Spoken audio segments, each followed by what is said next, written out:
The familiar story of American history usually begins with Christopher Columbus, the Pilgrims, and then the colonies. But this is not where the story should begin. Entire nations of Native American tribes, millions of people, have been governing themselves long before any European stepped foot on American soil. And you may be surprised by the ways their societies mirror our current system of government. One of the most well-documented Native American government structures is that of the Iroquois, a confederacy of 6 tribes that reside in what is now upstate New York. At various times, these tribes were at war with one another. The Great Law of Peace formally brought them all together and has been described as the longest-lasting treaty in North America. The Iroquois had a largely matriarchal society, meaning the various clans that made up the tribes were led by a woman. In some clans, the matron nominated the sachem, or tribal leader, and held the power to remove leaders who were found guilty of misconduct.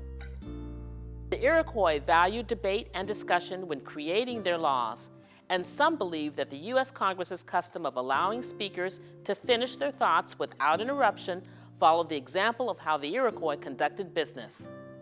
Another key component of Iroquois life that matches the United States is the concept of federalism, which combines a central government with regional self-governments. The Muscogee Nation, also known as the Creek Nation, was a league of many tribes in what became the southeastern United States. The Muscogee Nation had a well-developed judicial system.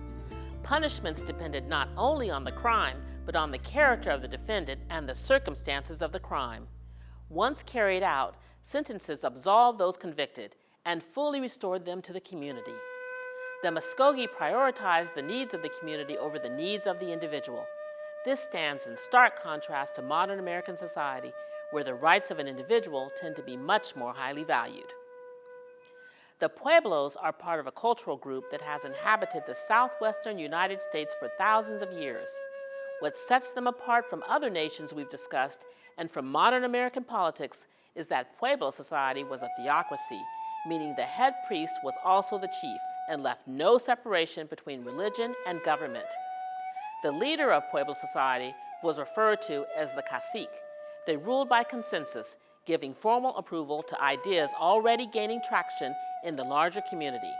Much like the presidential cabinet, the cacique had several assistants to take care of day-to-day matters. This left him free to guide policy affecting the nation as a whole. These are just a few of the nations that made up this land long before any European arrived on its soil. What's more, some believe that founding fathers used their knowledge of native governments when helping to write the Constitution of the new nation known as the United States of America.